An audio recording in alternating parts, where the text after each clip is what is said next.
ఎన్నికలు రాజకీయాలతో సంబంధం లేకుండా అగ్రవర్ణ పేదలకు న్యాయం జరిగేలా ప్రధానమంత్రి మోడీ చారిత్రక నిర్ణయం తీసుకున్నారని ప్రశంసించారు ఆ పార్టీ ఎంపీ జీవీఎల్ నరసింహారావు. 70 ఏళ్లుగా ఏ పార్టీ చేయని సాహసోపేత నిర్ణయం తీసుకున్నారని చెప్పారు. ఈ దేశానికి 70 సంవత్సరాలుగా ప్రజలు ఎదురు చూస్తున్నారు.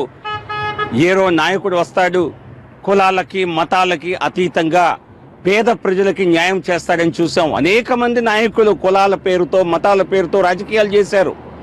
కానీ ఈ రోజున నరేంద్ర మోడీ గారు ఆందోళన లేకుండానే ప్రజల మనసులోని బాధను అర్థం చేసుకొని పేద ప్రజలకు న్యాయం జరగాలని కాపులైనా సరే, బ్రాహ్మణులైనా, వైశ్యులైనా, రెడ్లైనా, కమ్మ కులస్తులైనా, రాజులైనా, పేదలైతే ఏ కులం అండి, పేదరికమే అన్నిటికంటే పెద్ద ఒక రకంగా చెప్పాలంటే బాధించే విషయం.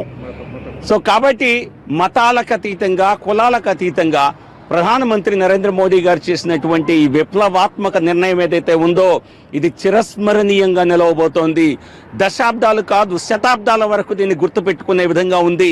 అందుకే నేను అన్నాను, మనం వచ్చే ఎలక్షన్ చూసుకు చేసేవాడు మా కులానికి మతానికి చేసేవాళ్ళు వాళ్ళు రాజకీయ నాయకులు అవుతారు. అలా కాకుండా మొత్తం సమాజం మొత్తానికి మేలు చేయాలని చేసేవారు వారు నిజంగా మహాపురుషులు అవుతారు. తప్పనిసరిగా ఆ కోవలోనే ప్రధాని నరేంద్ర మోడీ గారిని దేశవ్యాప్తంగా ఈరోజు ప్రజలు చూస్తున్నారు. ఆయనకు కులాలకు వచ్చిన లాభం ఏం లేదు.